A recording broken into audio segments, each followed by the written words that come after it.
श्री राधा रानी की सखियों में सबसे प्रिय ललिता सखी थीं। ललिता सखी श्री राधा रानी की निकुंज लीलाओं की साक्षी थीं। स्वयं भगवान शिव ने ललिता सखी से सगी भाव की दीक्षा ली थी। श्री कृष्ण कई स्त्री का भेष धारण कर बरसाना आ जाते थे। राधा रानी की ललिता सखी इस बात को जानती थी। वह श्री कृष्ण से कहने लगी कि तुम कभी मालिन बनकर और मणिहारिन बनकर राधा रानी से मिलने आते हो और घूंघट के कारण तुमको कोई पहचान भी नहीं पाता। अगर हिम्मत है तो तुम पुरुष के भेष में श्री राधा रानी से मिलने आकर दिखाओ। ललिता सखी ने श्री कृष्ण को चुनौती दी कि अगर तुम कल पुरुष के वेश में राधा रानी से मिलकर दिखा दिया तो मैं राधा रानी के बजाय तुम्हारी दासी बन जाऊंगी, और अगर तुम राधा रानी के महल तक ना पहुंच पाए तो तुमको मेरा दास बनना पड़ेगा।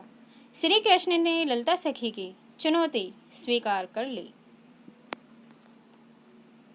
श्री कृष्ण वृंदावन वापस आकर अपने सखाओं संग मंत्रणा करने लगे कि कोई ऐसा उपाय बताओ कि जिससे मैं पुरुष भेष धारण कर राधा से बरसाना जाकर मिल सकूं और ललिता सखी की दी हुई चुनौती जीत जाऊं। श्री कृष्ण के मित्र जो कि ब्राह्मण पुत्र थे कहने लगे कि कृष्ण तुम ज्योतिष बन जाओ, क्योंकि स्त्रियों की कमजोरी होती है कि वह अपना हाथ दिखाने पंडित के सामने बैठ जाती हैं। ज्योतिष को कोई बरसाने में आने से रोकेगा भी नहीं। श्री कृष्ण को अपने सखा का यह विचार उत्तम लगा। अगले दिन श्री कृष्ण एक ज्योतिष का रूप धारण कर बरसाना पहुंच गए। माथे पर चंदन तिलक, गले में तुलसी की माला और अपने अंगों पर इस तरह से श्रृंगार किया कि कोई भी उनको पहचान न पाए।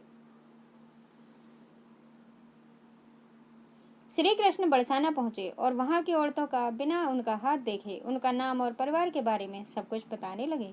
सभी औरतें बहुत प्रसन्न थीं कि ज्योतिषी सब कुछ सच बता रहा है। अब श्री कृष्ण से कहाँ कोई कुछ छिपा सकता है। यह बात बरसाने महल तक पहुंची तो एक औरत ने ललिता सखी को बताया कि बरसाने में एक ज्योतिष आया है जो सबके बारे में सब कुछ सच सच बताता है।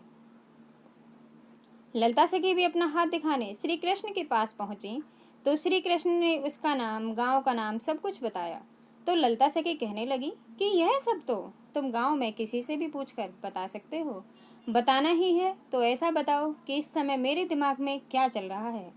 श्री कृष्ण मुस्कुराते हुए बोले कि इस समय तुम्हारा दिमाग किसी को यहाँ आने से रोकने के बारे में सोच रहा है।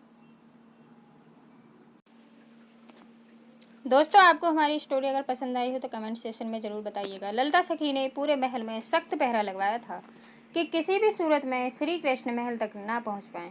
ललिता सखी उत्सुकता से श्री कृष्ण रूपी ज्योतिष से पूछने लगी कि क्या जिसे मैं रोकने के बारे में सोच रही हूँ वह कब तक महल में आएगा। श्री कृष्ण कहने लगे कि दोपहर तक पहुँच जाएगा। ललिता सखी ने पहरा दे रही सखियों को सचेत कर दिया। ललिता सखी श्री कृष्ण से कहने लगी कि पंडित जी, मेरी सखी राधा का भी हाथ देख लो। श्री कृष्ण कक्ष में पहुंचे तो ललिता सखी राधा रानी से कहने लगी कि यह बहुत माने हुए ज्योतिषी हैं। गांव की औरतों ने इनको अपना हाथ दिखाया है, आप भी दिखा दो। श्री कृष्ण ने राधा रानी के समीप बैठकर उनका हाथ अपने हाथ में ले लिया और अपने बारे में इशारे से बताने के लिए उनके हाथ को थोड़ा सा दबा दिया। ललिता सखी कहने लगी कि महाराज, यह क्या कर रहे हैं। श्री कृष्ण कहने लगे कि मैं तो राधा रानी के कोमल हाथ की लकीरों को अच्छे से देख रहा हूँ। फिर श्री कृष्ण जब राधा रानी के हाथ को अपनी आंखों के समीप ले गए तो ललिता सखी कहने लगी कि यह क्या कर रहे हो। इसी समय श्री कृष्ण ने ललिता सखी से पूछा कि समय क्या हुआ है। ललिता सखी कहने लगी कि पंडित जी, 12 बजे हैं। उसी समय श्री कृष्ण ललिता सखी से कहने लगे कि देख लो, मैं पुरुष भेष में राधा रानी के पास पहुंच ही गया। ललिता सखी भी तपाक से बोली कि इतना मत इतराओ, क्योंकि तुमको इस महल में लाने वाली मैं ही हूँ। अगर मैं तुमको स्वयं इस महल में ना लाती तो तुम राधा रानी से कैसे मिल पाते। जय श्री राधे कृष्ण की, जय ललिता सखी की। राधे राधे। दोस्तों, अगर आपको हमारी स्टोरी पसंद आ रही हो तो हमारे चैनल को ज़रूर सब्सक्राइब कर लीजिएगा ताकि आपको हमारी आने वाली हर नई वीडियो की नोटिफिकेशन